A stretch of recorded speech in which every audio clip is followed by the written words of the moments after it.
kami. Untuk our timnya, saya sendiri yaitu Anatovia Yuni dengan NIM 102062400041. Untuk rekan saya, Dan saya Rufeni Kamsika Salma dengan NIM 1020624001040. Dan saya Dalva Syajah Alia Putri Fadli dengan NIM 102062430001. Saya Givira Raudatul Gaida dengan NIM 1020624099. Saya Rini Rizkia Aulia dengan NIM 102062400060. selanjutnya untuk latar belakang tugas besar kami yaitu seperti yang kita tahu, semakin berkembangnya teknologi, banyak sekali aplikasi-aplikasi belanja online yang sangat memudahkan kita, khususnya di bidang kecantikan.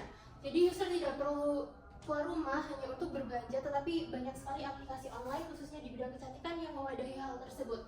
Tetapi di samping itu banyak juga industri yang sangat berkembang pesat sehingga menimbulkan fenomena yang disebut dengan fast beauty, di mana hal tersebut dapat merugikan banyak sekali produk lokal kecantikan yang rugi karena harus bersaing dengan banyak sekali industri luar negeri yang menciptakan banyak sekali brand-brand baru dengan cepat. Menanggapi hal tersebut, Bayi Pemikat menghadirkan solusi yaitu menciptakan sebuah platform di mana user dapat membeli barang-barang atau produk kecantikan lokal dengan yang berkualitas dan juga industri lokal kecantikan dapat bersaing di pasaran seperti itu. Untuk selanjutnya dilanjutkan rekan saya. Di sini rumusan masalah yang pertama, bagaimana fenomena fast beauty mempengaruhi pasar produk kecantikan lokal di Indonesia. Dan yang kedua, ada apa saja sih tantangan yang dihadapi pelaku industri kecantikan lokal dalam persaingan dengan merek internasional. Dan yang ketiga, bagaimana peran platform Bayi Pemikat dalam memberikan solusi bagi pelaku industri kecantikan lokal untuk meningkatkan daya saing mereka. Selanjutnya ada penelitian yang pertama menganalisis dampak fenomena fast beauty terhadap pasar kecantikan lokal di Indonesia. Yang kedua mengidentifikasi tantangan utama yang dihadapi pelaku industri kecantikan lokal. Terus yang ketiga mengeksplorasi peran dan efektivitas platform Bayi Pemikat dalam membantu pemasaran produk kecantikan lokal. Dan di sini untuk sintaks yang kami gunakan itu ada beberapa. Yang pertama ada perulangan while, percabangan if else dan if else if atau if dalam if. Lalu juga ada percabangan switch case. Lalu yang keempat ada perulangan for each dan ada try catch untuk handling error. Dan yang keenam ada deklarasi variabel. Lalu yang ketujuh kami menggunakan database.json. Nah, ini untuk preview hasil coding kita di terminal. Jadi di sini nanti ada beberapa fitur, yaitu ada fitur menu paling awal, lalu ada fitur menu yang akan menampilkan beberapa fitur lainnya, yaitu ada view product, add to cart, view cart, check out, delete cart item, top up balance, dan log out. Lalu di sini juga nanti akan ditampilkan balance atau saldo dari pengguna atau user. Dan di sini juga kami menggunakan database JSON untuk menyimpan produk-produk kami. Sekarang kami akan mendemonstrasikan coding C#-nya di VS Code. Di sini kita akan menjelaskan lebih rinci terkait dengan codingannya. Di sini kita awali dengan database. Kita menggunakan database yaitu JSON. Untuk static string, di sini ada user, produk, dan invoice. Ini tujuannya untuk menamai file JSON-nya. Di mana user adalah kelas pengguna. Di mana user adalah file pengguna. Produk ini produk apa saja yang tertera di kami. Kemudian invoice itu sama seperti dengan struknya. Kemudian untuk static list ini ada user, ada produk, dan juga invoice. Ini tujuannya untuk menyimpan data-data atau list data-data yang sudah tersimpan di JSON. Kemudian untuk static user, core user, dan ke bawah ini merupakan penyimpanan data yang terupdate setelah user login, seperti itu. Untuk contoh isi JSON-nya seperti ini. Pertama ada kelas user. Pertama ada database user di mana terisi username, password, dan juga balance. Di sini akan otomatis terupdate jika ada username baru yang ditambahkan. Kemudian untuk produk sendiri ini menyimpan produk-produk yang ada di kami, ada ID, kemudian nama, sama price list, dan juga stok dari kaminya jumlah barang. Kemudian untuk invoice-nya sendiri sistemnya sama seperti user. Ini sistemnya seperti Stripe. Jika user berbelanja akan otomatis tertambah di sini secara sendirinya. Di sini ada username, produk, dan juga price harga. Kemudian juga ada tanggalnya. Di sini akan otomatis terupdate seperti dengan usernya. Seperti itu. Selanjutnya ada function lain, di mana function utama ini kita menggunakan perulangan while dan program akan menampilkan opsi yang pertama register, 2 login, 3 exit. Setelah itu user akan diminta untuk menginputkan salah satu dari menu register, login, atau exit. Setelah itu kita masuk di percabangan Sweetcase, di mana percabangan Sweetcase ini jika user menginputkan angka 1 maka akan ditampilkan function register seperti ini. Di dalam kelas register ini, program akan diminta untuk menginputkan username dan password. Setelah itu, jika username dan passwordnya udah benar, maka akan otomatis tersimpan ke database di JSON. Dan setelah di-save, maka akan menampilkan registrasinya sukses. Selanjutnya, jika user menginputkan angka 2, maka akan ditampilkan function login. Dalam function login ini akan diminta untuk menginputkan username dan password sama seperti register di awalnya. Setelah itu bakal dicek apakah username sama dengan username yang ada pada database dan password sama dengan password yang diinputkan pada database, dan jika benar akan menampilkan welcome dan memanggil nama user, dan jika salah akan menampilkan invalid credentials atau login tidak berhasil. Dan setelah login berhasil akan ditampilkan show home. Jika user menginputkan angka 3, maka program akan otomatis keluar karena angka 3 adalah opsi exit. Dan jika user menginputkan selain angka 1, 2, dan 3, maka program akan menampilkan invalid choice, yaitu program tidak tersedia.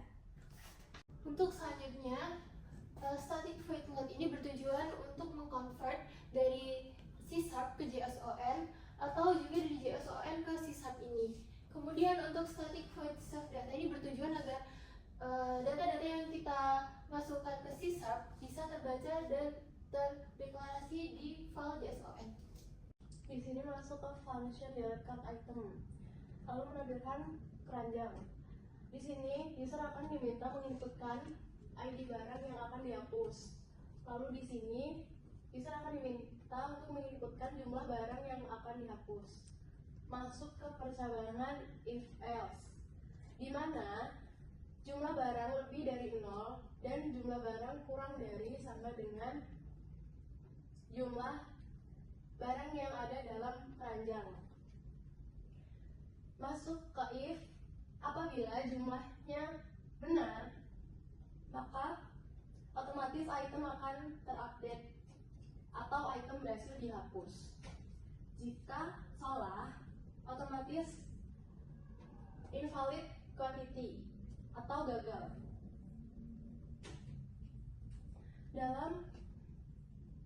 Udah lihat dulu. Di sini masuk ke function top up, di mana user akan diminta untuk menginputkan dana yang akan di top up-kan. Lalu masuk ke percabangan if else. Jika jumlah lebih dari 0, maka akan otomatis top up sukses dan akan berformat atau akan berubah menjadi format rupiah. Jika salah, akan menampilkan invalid amount atau dana top up tidak berhasil. Jika di sini program tidak terbaca, akan menampilkan invalid input. Function ini digunakan untuk mengkonvert saldo user ke dalam rupiah. Di sini ada function show home dengan menggunakan perulangan while, di mana perulangan ini akan menampilkan welcome disertai username dari pengguna tersebut dan balance atau saldo dari pengguna tersebut. Kemudian akan menampilkan beberapa opsi ini. Dalam pengguna akan diminta untuk memilih beberapa opsi tersebut.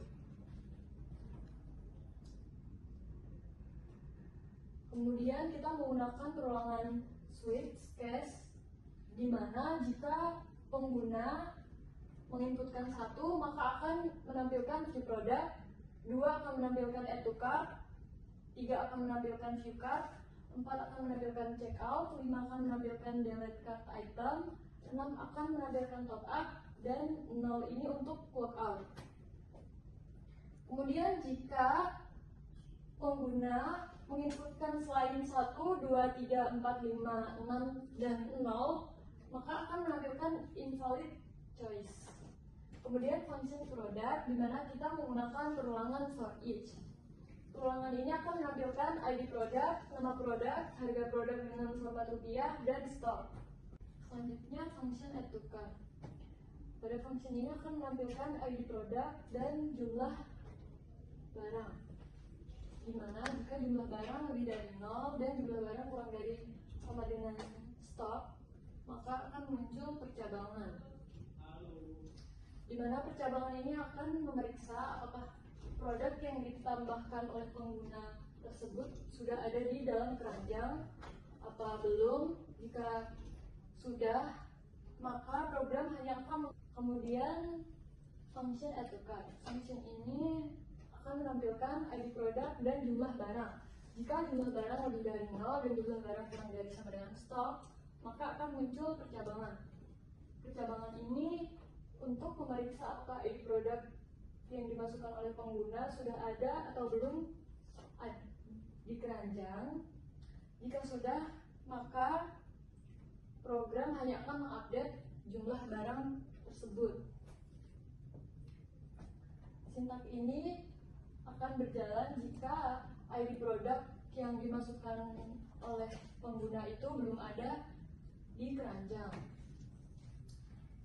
Kemudian, jika ini semua tidak terpenuhi, maka program akan menampilkan invalid quantity.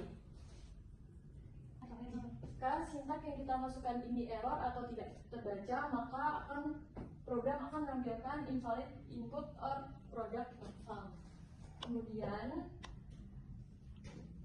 function viewcard, di mana kita menggunakan perulangan for each. Perulangan ini akan menampilkan ID produk, nama produk, jumlah barang, dan harga barang dengan format rupiah. Nah, di sini selanjutnya ada function checkout, di mana function checkout ini kita akan menampilkan bagian checkout fitur kami. Yang pertama nanti akan ditampilkan card details. Di sini akan tertampilkan item apa saja yang sedang ditransaksikan oleh pengguna atau user. Nah, lalu juga akan ditampilkan juga total. Nah, total di sini itu kita hitung dengan cara mengkalikan harga produk dan jumlah produknya yang akan dibeli. Lalu di sini kita menggunakan perulangan for each untuk mengulangi item apa saja atau melakukan list item apa saja yang sedang dilakukan transaksi. Di sana akan ditampilkan nama produk, lalu berapa kali jumlah yang di check out, lalu juga akan ditampilkan langsung jumlah harga per itemnya. Jadi kalau misalkan produknya itu namanya apa, lalu misalkan 2 kali, maka nanti akan langsung dikalikan 2 dalam format rupiah. Lalu di sini akan ditampilkan juga berapa totalnya dari semua item yang di check out pengguna.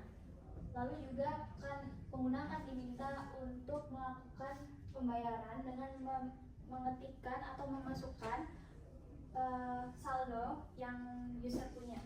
Lanjut ke perulangan if else. Jadi di sini itu untuk bagian invoice. Nah, jika payment itu lebih banyak dari payment yang diinputkan user itu lebih banyak dari total, maka akan dinyatakan berhasil paymentnya. Dan juga nanti akan ditampilkan berapa bayar kembalian jika payment yang diinputkan itu lebih banyak. Nah, itu di sini juga ada perulangan for each di dalam if else-nya itu untuk auto save ke database invoice kita, dan yang akan ditampilkan di invoice itu nanti itu username, lalu nama produk, lalu harga produk, sama berapa banyak produk yang ditransaksikan, dan juga date time atau waktu transaksinya. Lalu setelah itu di sini ada untuk deklarasi save datanya. Jika payment itu tidak lebih sama dengan total, maka akan dinyatakan tidak berhasil paymentnya. Nah, di sini juga kita sudah memasang try catch untuk handling errornya jika perulangan atau if else di dalam sini itu tidak terbaca oleh program, maka paymentnya akan dinyatakan invalid.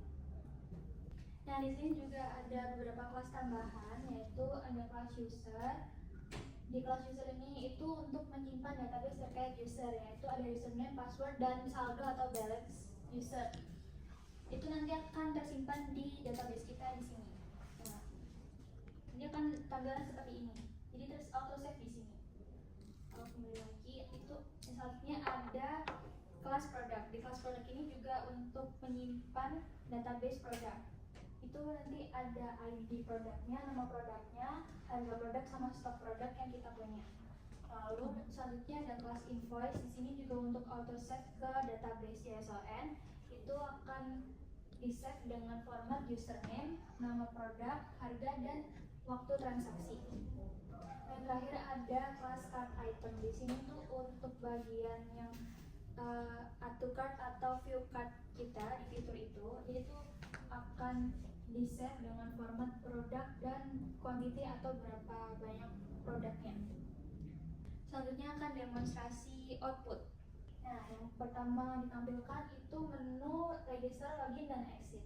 Jadi kalau misalkan user belum punya akun dalam database kami, itu diminta untuk register dulu.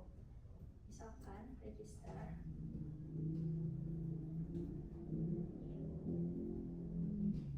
Setelah sukses, maka user diminta untuk login.